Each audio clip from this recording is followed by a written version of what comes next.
قابل صد اکرام و تکریم میرے معزز بزرگوں، بھائیوں اور دوستوں، السلام علیکم ورحمۃ اللہ وبرکاتہ۔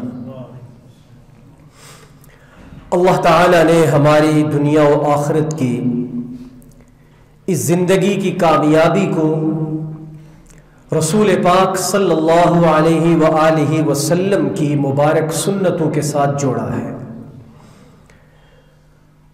اللہ تعالیٰ قرآن مجید میں بھی یہی ارشاد فرماتے ہیں کہ تمہارے لیے نبی کریم صلی اللہ علیہ وآلہ وسلم کی زندگی خوبصورت نمونہ ہے کہ اگر ان کی زندگی کی اتباع کرتے ہوئے اپنی زندگی گزارو گے تو اللہ تعالیٰ تمہیں دنیا میں آخرت میں کامیابیاں عطا فرمائے گا۔ اور نبی کریم صلی اللہ علیہ وآلہ وسلم نے اس حوالے سے ایک عظیم ترین فضیلت ہمیں ارشاد فرمائی اور فرمایا کہ اگر تم فساد امت کے وقت کہ جب دنیا نفسا نفسی کا شکار ہو اور ہر آدمی اپنی غرض، اپنے مطلب اور اپنے مقصد کے پیچھے دوڑ رہا ہو، فتنوں کا دور ہو، فساد کا زمانہ ہو، اس وقت اگر تم میری ایک سنت بھی زندہ کرو گے تو اللہ رب العزت تمہیں 100 شہیدوں کے برابر ثواب عطا فرمائے گا۔ سنت نبی علیہ الصلاۃ والسلام کے کسی بھی قول، فعل اور عمل کی اتباع کرنے کا نام ہے، نقل کرنے کا نام ہے۔ اگر کوئی شخص مسجد میں داخل ہوتے وقت اس نیت اور سوچ کے ساتھ دایاں پاؤں پہلے اندر رکھتا ہے کہ یہ میرے آقا صلی اللہ علیہ وآلہ وسلم کی سنت اور آپ کا حکم ہے، تو یاد رکھے امام مجدد الفسانی شیخ سرہندی رحمت اللہ علیہ یہ فرماتے ہیں کہ دنیا کا کروڑوں اربوں کا بھی کوئی اچھا کام جو سنت طریقے پر نہ ہو اگر آپ کرتے ہیں تو اس پر اتنا ثواب اللہ تعالی نہیں دیتے جتنا مسجد میں سیدھا پاؤں اندر رکھ کر اللہ تعالی تمہیں عطا فرماتے ہیں۔ یعنی ایک چھوٹی سی سنت کا بھی اتنا زیادہ ثواب ہے۔ اور آقا کریم صلی اللہ علیہ وسلم نے تو خود یہ ارشاد فرما دیا کہ 100 شہیدوں کے برابر ثواب، اور شہید اللہ کے راستے میں اپنی گردن پیش کرتا ہے، اپنی جان قربان کرتا ہے تو خدائے برتر اسے یہ ثواب عطا فرماتے ہیں کہ اس کے خون کا قطرہ زمین پہ ابھی نہیں گرتا، اللہ تعالیٰ اس کے سب گناہوں کو معاف فرما دیتے۔ تو 100 شہیدوں کی فضیلت ایک ادنا سے ادنا سنت کے زندہ کرنے پر، تو ہم یہ مت سوچا کریں کہ یہ تو چھوٹی سی سنت ہے، اگر میں نے کپڑے پہنتے ہوئے پہلے دایاں بازو اندر کر دیا یہ تو معمولی سی سنت ہے، میں نے مسجد میں جاتے ہوئے پہلے دایاں پاؤں رکھ دیا، میں نے دائیں ہاتھ سے بیٹھ کے پانی پی لیا، بسم اللہ پڑھ کے پی لیا، 3 سانس میں پی لیا، بظاہر یہ بڑے چھوٹے سے کام ہیں، لیکن آقا علیہ الصلاۃ والسلام کی یہ چھوٹی سی چھوٹی سنت بھی ہماری زندگی کو نور سے منور کر سکتی ہے اور ہماری زندگی کے اندر خوشی، راحت اور سکون لا سکتی ہے، بشرطے کہ ہم اس پر یقین رکھتے ہوئے عمل کریں۔ تو نبی کریم صلی اللہ علیہ وآلہ وسلم کی سنتوں کو ہم اپنائیں، جو رسوم و رواج ہیں، جو اسی طرح سے خرافات ہیں کہ جن کے اندر شیطان ہمیں ڈالنے کے لیے ورغلاتا ہے اور ہمارے دلوں میں وسوسے ڈالتا ہے، یاد رکھیں یہ چیزیں وقتی طور پر تو ہمیں لذت دے گی، لیکن یہ چیزیں حقیقی طور پر ہمارے لیے نحوست کا باعث ہے، ہمارے لیے یہ خوشی، راحت اور سکون کا باعث نہیں ہے۔ تو آقا کریم صلی اللہ علیہ وآلہ وسلم کی سنتوں کو اپنانے کا ہم رواج ڈالیں، اور جو ہماری اولاد ہے اس اولاد کو بھی انہی سنتوں پر لانے کی فکر کریں اولاد کی تعلیم، اولاد کی تربیت اسی سنت کے منہج اور طریقے پر کریں.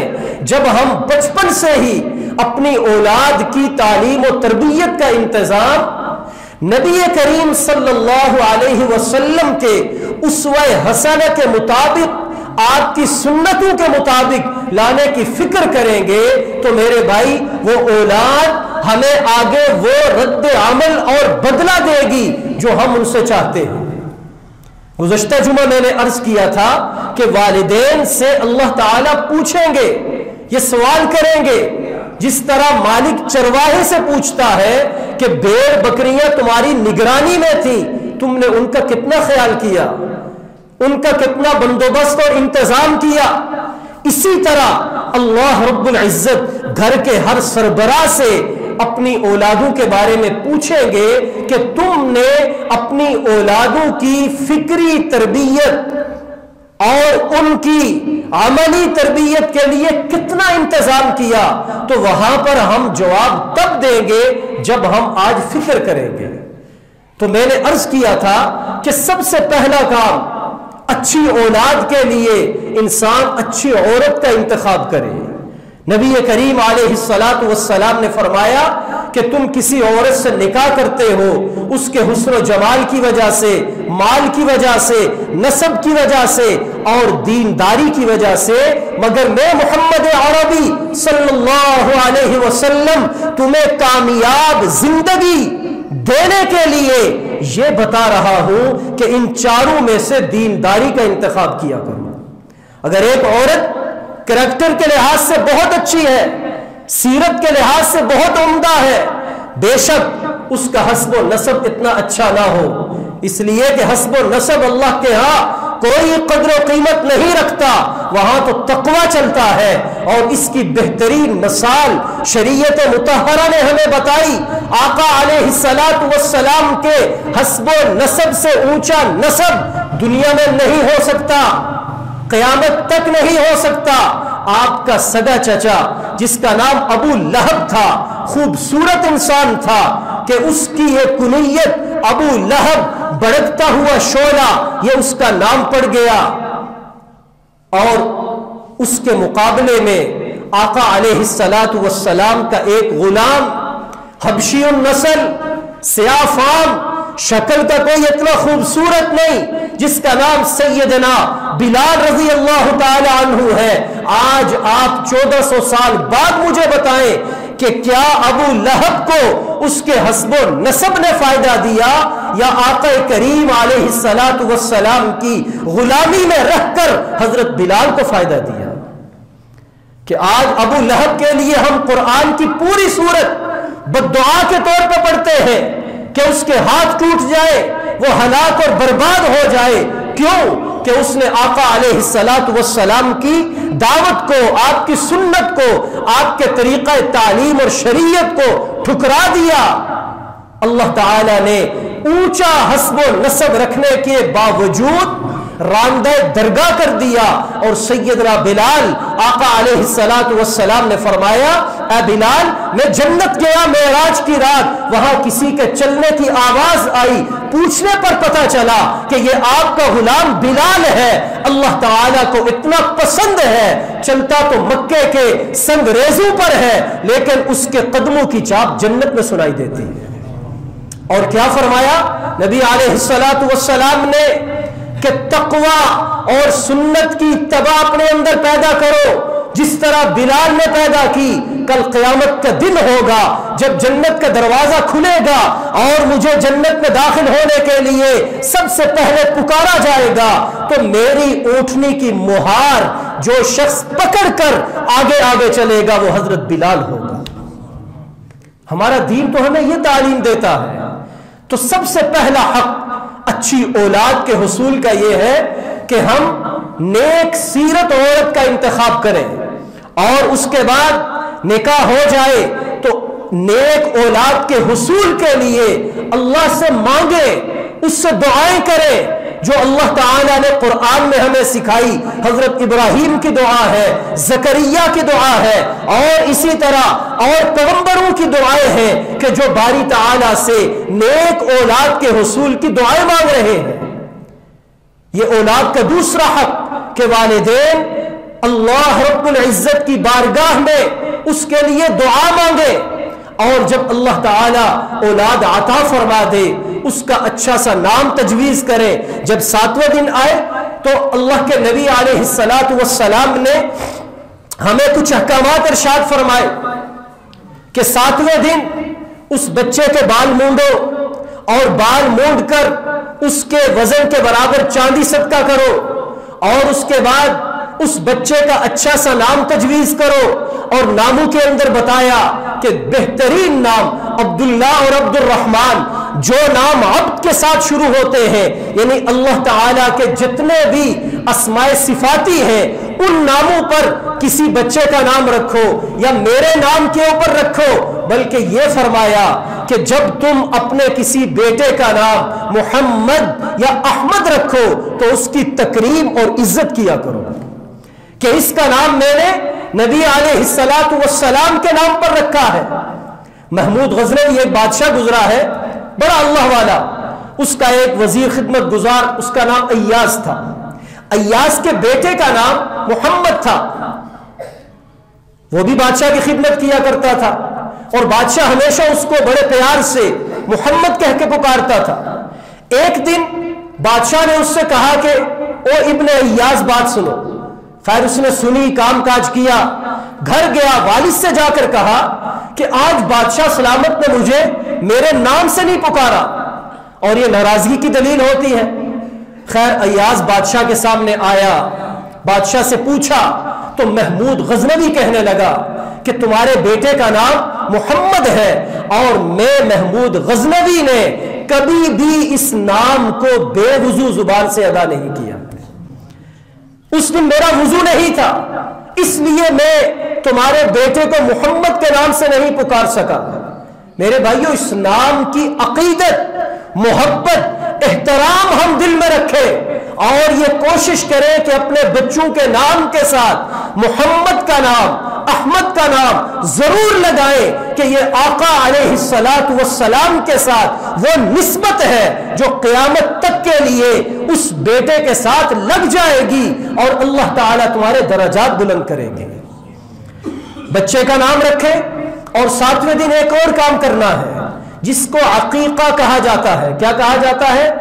عقیقہ۔ آج ہم برتھ ڈے سے تو معروف ہیں، جانتے ہیں، سالگرہ کو تو جانتے ہیں، لیکن عقیقہ جب بولتے ہیں تو ہمارے کان کھڑے ہو جاتے ہیں کہ یہ کیا ہوتا ہے، جبکہ شریعت مطہرہ نے کبھی بھی برتھ ڈے منانے کا ہمیں کوئی حکم نہیں دیا۔ یہ رسم ہے، رواج ہے، سالگرہ اردو کا لفظ ہے، سال گر گیا، زندگی کم ہو گئی، اور ہم اس پہ لاکھوں روپیہ لگا کر خوشیاں مناتے ہیں۔ کہیں اللہ کے نبی علیہ السلام نے نہ اس طرح کا کوئی کام کیا، نہ شرکت فرمائی، نہ حکم دیا۔ ہم مسلمان ہوتے ہوئے یہ کام کر کے کسے خوش کر رہے ہیں؟ کس طرح اولاد کی زندگی میں ہم برکتیں لا رہے ہیں، کس طرح ہم اولاد کو پروان چڑھا رہے ہیں، جبکہ اس کے مقابل شریعت مطہرہ نے ہمیں عقیقہ دیا، اور یہ فرمایا کہ عقیقہ کیا کرو۔ اور یہ عقیقہ اللہ کے نبی علیہ السلام نے جو ہمیں ایک عمل کرنے کا حکم دیا، اگر ہم یہ کرنے پر آ جائیں تو اللہ کے نبی کی سنت پر بھی عمل ہوگا، اور ہمارے بچوں پر جو نحوست اور اسی طریقے سے بے برکتی آتی ہے وہ بھی اس سے دور ہو جائے گی۔ عقیقے کا مطلب کیا ہے کہ جب اللہ تعالیٰ تمہیں اولاد دیتے ہیں تو اللہ تعالیٰ کے سامنے تم ایک جانور ذبح کرو اور یہ عرض کرو کہ اے باری تعالیٰ میں اپنی اولاد کے سر کے بدلے جانور کا سر دے رہا ہوں، میں اپنی اولاد کی ٹانگوں کے بدلے جانور کی ٹانگیں دے رہا ہوں، میں اس کے چمڑے کے بدلے جانور کا چمڑا قربان کر رہا ہوں. اور نبی علیہ السلام نے فرمایا کہ بچہ جب تک تم عقیقہ نہیں کرتے تو یہ عقیقے کے بدلے گروی ہوتا ہے، رہن ہوتا ہے. گروی کیا چیز ہوتی ہے کہ آپ کسی کے پاس کوئی چیز رکھیں اور اس سے کوئی چیز لے لیں. آقا علیہ السلام نے فرمایا کہ تمہارا بچہ نحوستوں سے تب پاک ہوگا، اس سے شیطانی وساوس اثرات دور ہوں گے جب تم اس کا عقیقہ کرو گے. آج ہم لوگ اس طرف توجہ نہیں کرتے، لیکن فضول رسم و رواج، فضول خرچیاں اور جو ہمیں خرافات شریعت مطہرہ نے منع فرمایا ان کے پیچھے ہم بھاگتے رہتے ہیں. تو جب بچہ پیدا ہو تو 7ویں دن سنت یہ ہے کہ اس کا عقیقہ کیا جائے. جو صاحب استطاعت لوگ ہوں کہ نبی کریم صلی اللہ علیہ وآلہ وسلم نے اپنی اولاد کا عقیقہ فرمایا اور یہ ارشاد فرمایا کہ جب بچہ 7 دن کا ہو، اگر لڑکا ہے تو اس کی طرف سے 2 بکرے 2 مینڈے، اور اگر لڑکی ہے تو اس کی طرف سے 1 مینڈا 1 بکرا وہ اللہ تعالی کے راستے میں صدقہ کیا جائے. اگر 2 نہیں کر سکتے 1 کریں. اگر یہ نہیں کر سکتے تو بڑے قربانی کے جانور میں یا وہ سے بڑا جانور لیں، اس کے اندر حصہ ڈال لیں. اگر آپ کے بچے 6 ہیں 7 ہیں، ان 7 کا بڑے جانور میں اگٹھے بھی آپ عقیقہ کر سکتے ہیں. یہ شریعت مطہرہ نے ہمیں حکم دیا، ہم یہ کام نہیں کرتے. لیکن ہر سال بناوٹی خوشی، فرضی خوشی، اللہ کو ناراض کر کے نبی علیہ السلام کی سنت سے دور ہٹ کے ہم کیا کر رہے جی؟ ہیپی برتھ ڈے منا رہے ہیں. یہ یہود و نصارہ کا طریقہ ہے، غیر مسلم اقوام کا طریقہ ہے، اسلام کا یہ طریقہ نہیں ہے. شریعت مطہرہ نے ہمیں اولاد کے جو حقوق بتائے، جو والدین کو کرنے چاہیے، ان میں سے یہ ہے کہ 7ویں دن اس کا سر مونڈو، بال برابر چاندی صدقہ کرو، اگر میسر ہے تو زعفران اس کے سر پہ لگاؤ، اس کے بعد اس کا اچھا سا نام اسلامی وہ تجویز کرو، اور اگر کر سکتے ہیں استطاعت ہے تو اس کا عقیقہ کرو کہ جب تم عقیقہ کرو گے اللہ تعالیٰ اس بچے کے سر سے نحوست کے جو بادل ہیں انہیں دور فرما دیں گے. تو یہ چوتھا حق ہو گیا. اسی طرح جب بچہ چونکہ جب پیدا ہوتا ہے تو رضاعت کرنی پڑتی ہے، اسے دودھ پلانا پڑتا ہے. یہ بھی ماں پر حق ہے کہ وہ اسے دودھ پلائے. ایک تو اس کی تندرستی کے لیے، اس کی غذا کے لیے کہ جس کا کوئی نام البدل نہیں. آج جو ڈبہ بند دودھ آ گئے، دوسرے دودھ، اس سے بچے کو وہ غذائیت اور تقویت کبھی نہیں ملے گی جو اللہ تعالی نے ماں کے اندر رکھی ہے. اور پھر جب وہ ماں کا دودھ پیے گا تو اللہ رب العزت اس کے دل کے اندر ممتا کی محبت بھی ڈالیں گے. دوسرا فائدہ. اور تیسرا فائدہ اس کا یہ ہے جو سمرہ بن جندب رضی اللہ تعالی عنہ نے اپنی بیوی سے ارشاد فرمایا. اور کیا فرمایا؟ مسند احمد کی روایت ہے، فرمایا کہ تم اس بچے کو اس طرح دودھ مت پلانا جس طرح جانور اپنے بچوں کو دودھ پلاتے ہیں، بلکہ اس نیت کے ساتھ پاکیزہ ہو کر، طاہر ہو کر، اچھی سوچ رکھ کر، باوضو ہو کر دودھ پلانا کہ کل یہ بچہ بڑا ہو کر اللہ تعالی کی عبادت کرے گا اور اس کے دین کی خدمت کرے گا، اور وہ جتنا بھی اس کا نیک عمل ہے اس کا ثواب والدین کو پہنچے گا. تو یہ اپنے گھر بتائیں جا کر کہ باوضو ہو کر بچے کو دودھ پلایا کرے، اور اگر ہو سکے تو تلاوت کے ساتھ پلایا کرے. ادھر گانے بھی چل رہے، ادھر ہم بچوں کو دودھ بھی پلا رہے، تو وہ بچے کے اندر جو غذائیت جا رہی ہے وہ کس طرح پروان چڑھ رہی ہے. تو ان باتوں کا ہم خیال کیا کریں. اللہ رب العزت ہمیں والدین کو اپنے ان ننھے منھے بچوں کے حقوق جو شریعت مطہرہ نے ہمیں بتائے ان پر عمل پیرا ہونے کی، اور جتنے بھی رسوم رواج خرافات ہیں اور جتنی بھی بدعات ہیں ان سے ہمیں اجتناب کرنے کی توفیق عطا فرمائے. وما علینا الا البلاغ المبین.